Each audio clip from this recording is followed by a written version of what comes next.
Vous est-il déjà arrivé de croiser le regard de quelqu'un et, à ce moment-là, d'avoir l'impression que le temps s'était arrêté, comme si un souvenir silencieux surgissait d'un endroit que vous ne pouviez pas nommer, quelque chose d'ancien, d'éternel. Il n'y avait aucune raison logique à cela, aucune histoire pour expliquer la gravité de cette rencontre, et pourtant, quelque chose en vous a murmuré « Je te connais ». Cette sensation n'est pas un simple fantasme romantique. C'est le fil invisible qui relie deux âmes bien avant qu'elles ne se rencontrent.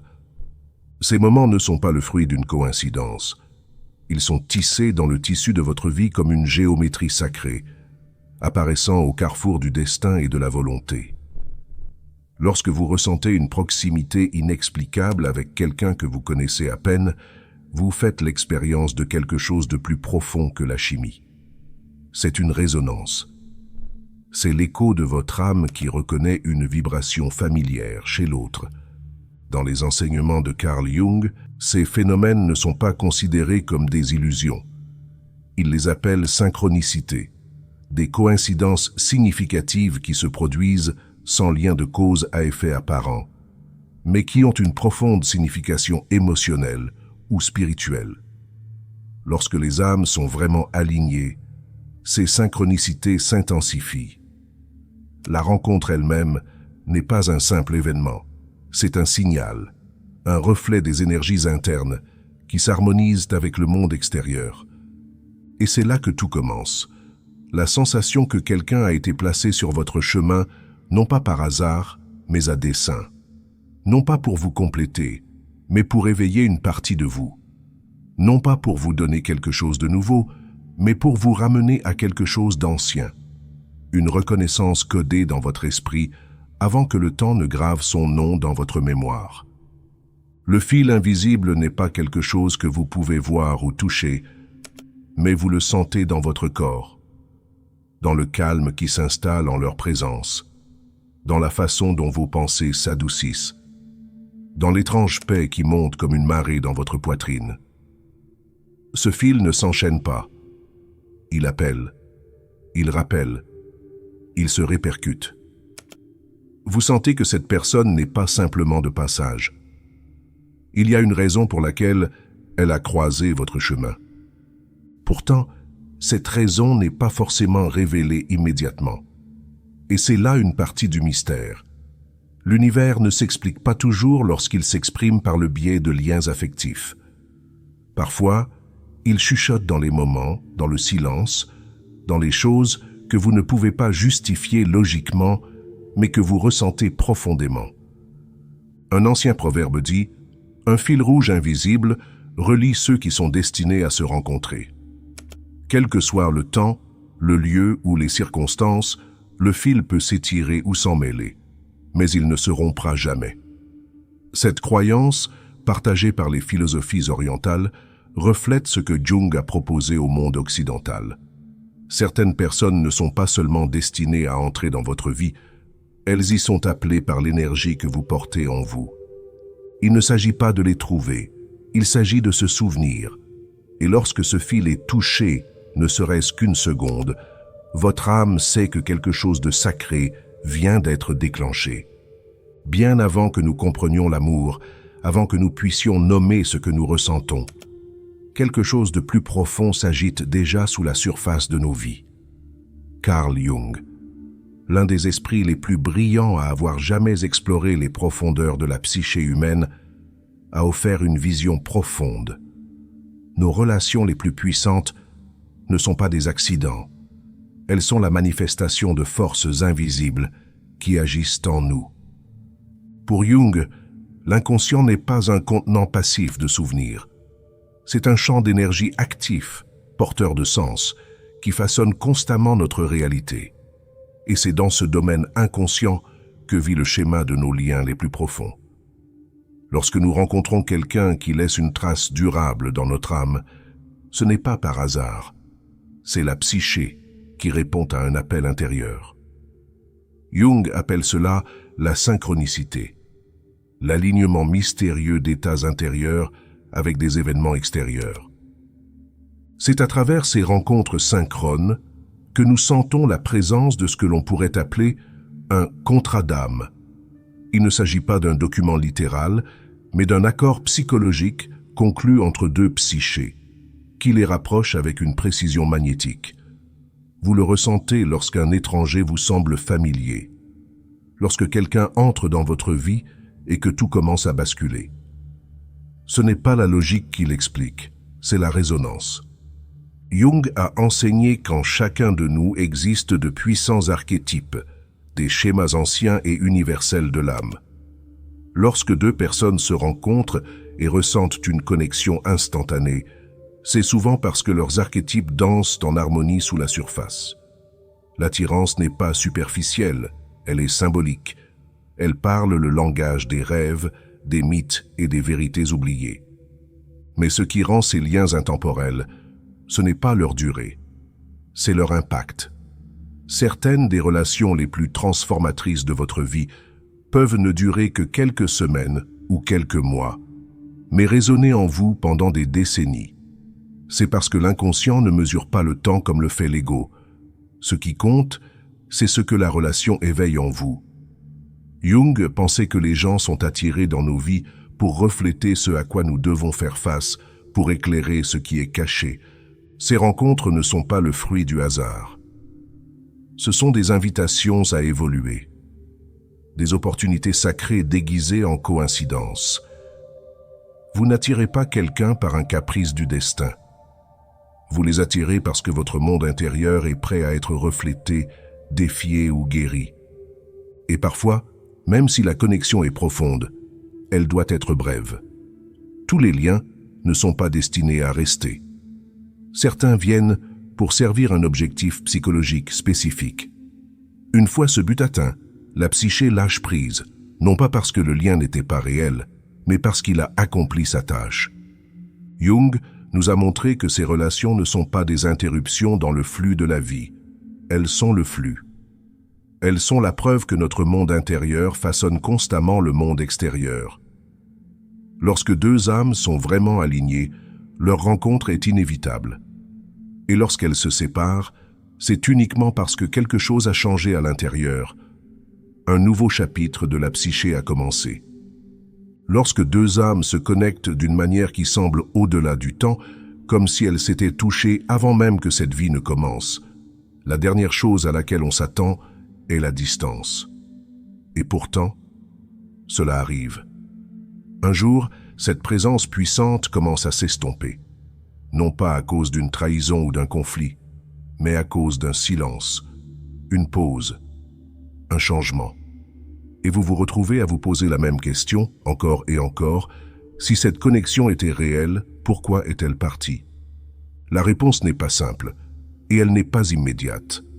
Ce que la plupart des gens ne réalisent pas, c'est que les véritables liens affectifs suivent un rythme différent.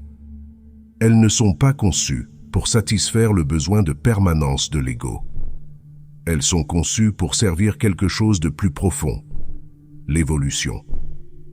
On peut avoir l'impression qu'ils se sont éloignés, mais quelque chose d'autre se passe sous la surface.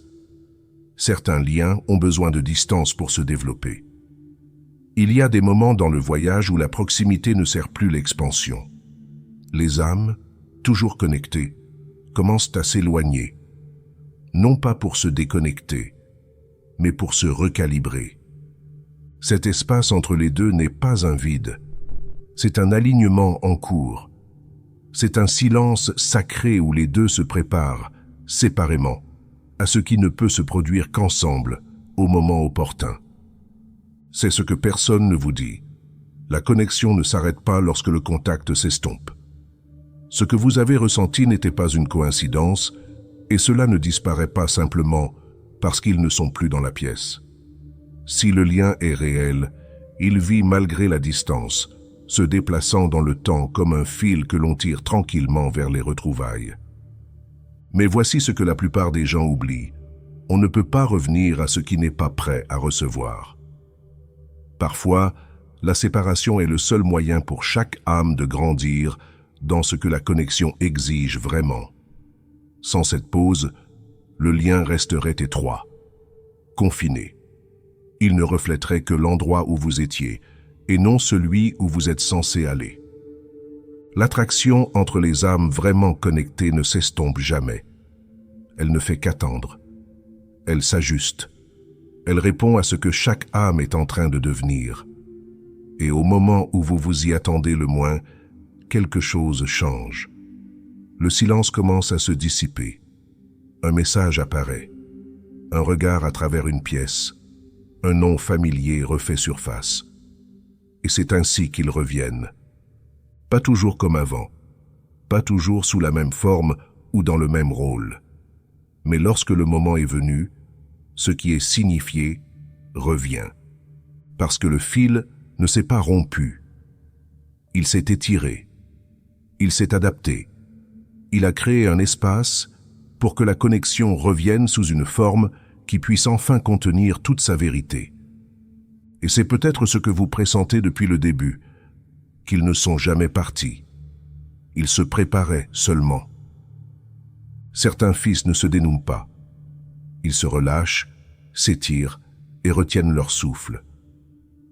Lorsque le silence s'installe suffisamment longtemps pour que la transformation ait lieu, ces fils commencent à se resserrer. Ce qui a été ressenti comme une perte se révèle lentement comme une préparation. Et lorsque le moment est venu, ce que vous pensiez être parti à la dérive commence à revenir. Non pas parce que vous l'avez demandé, mais parce que quelque chose en vous a changé. Le retour des âmes vraiment alignées n'est pas annoncé.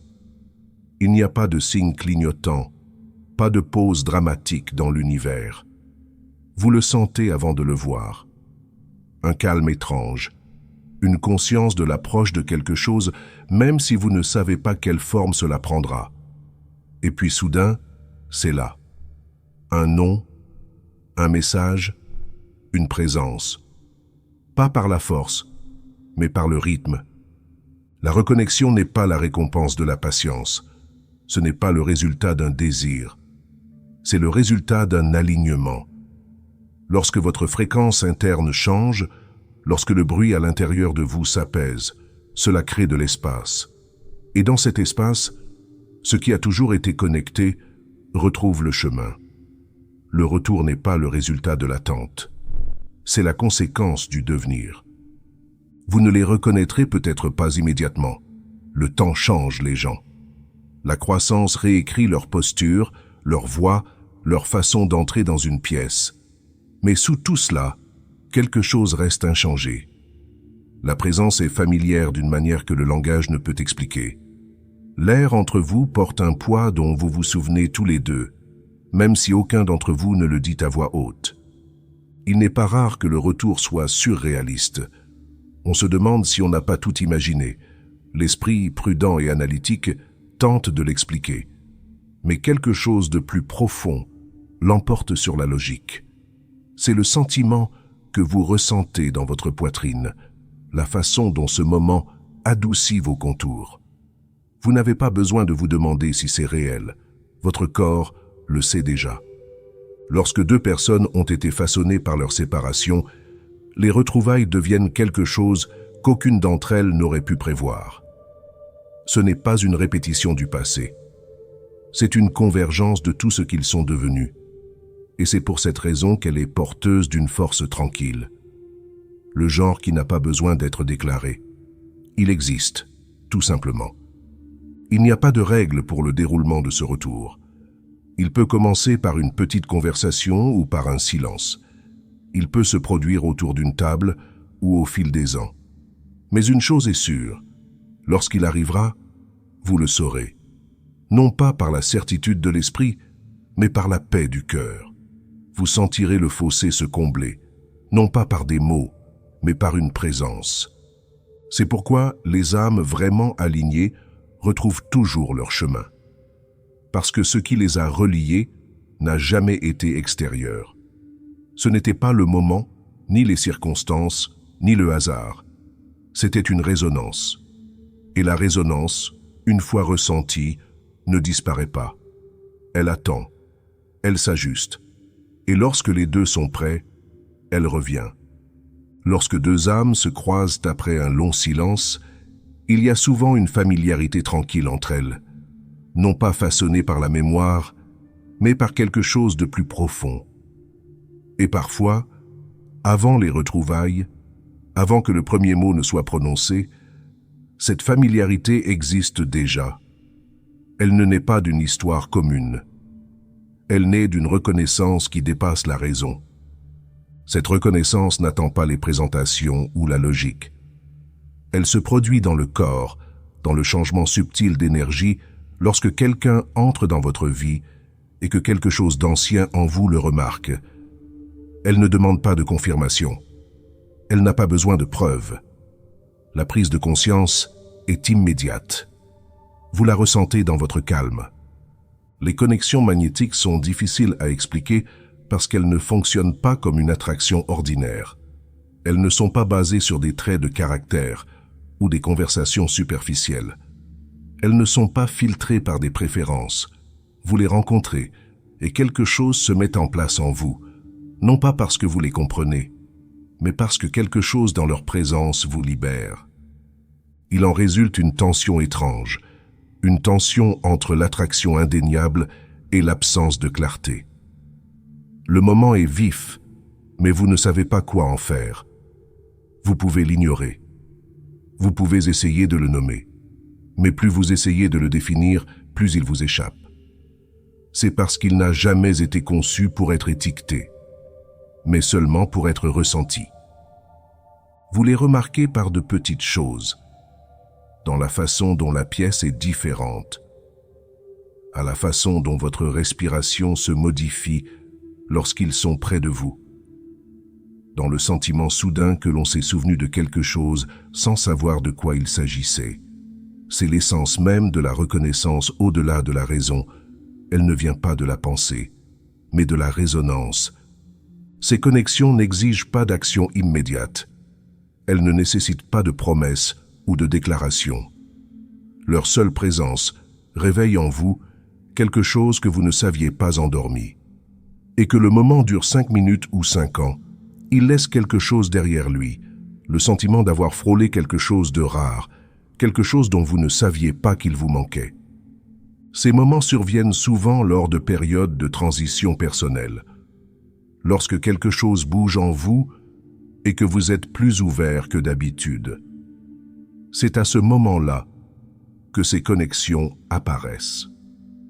Elles ne s'interrompent pas. Elles arrivent au bon moment, même si ce moment n'a pas de sens pour votre vie actuelle. Il est facile de penser que vous l'avez imaginé, que vous avez peut-être trop projeté sur un moment passager, mais ce n'est pas le cas. Vous l'avez ressenti, et ce sentiment ne ment pas.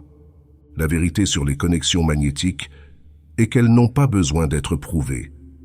Elles n'ont pas besoin d'être poursuivies. Ce sont des rappels, des éclairs d'alignement qui vous montrent ce que c'est que d'être pleinement présent. Qu'ils restent ou qu'ils partent, l'énergie qu'ils éveillent en vous ne part jamais vraiment.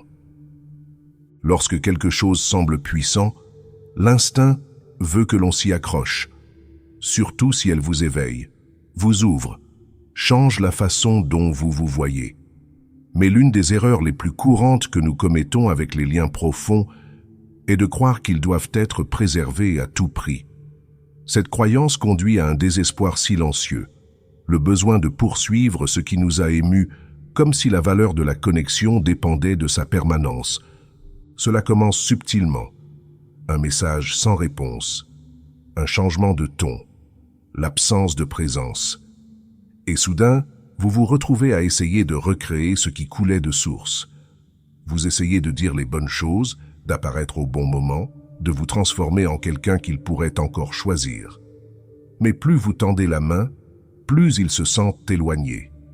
Ce qui était autrefois sans effort commence à ressembler à une performance.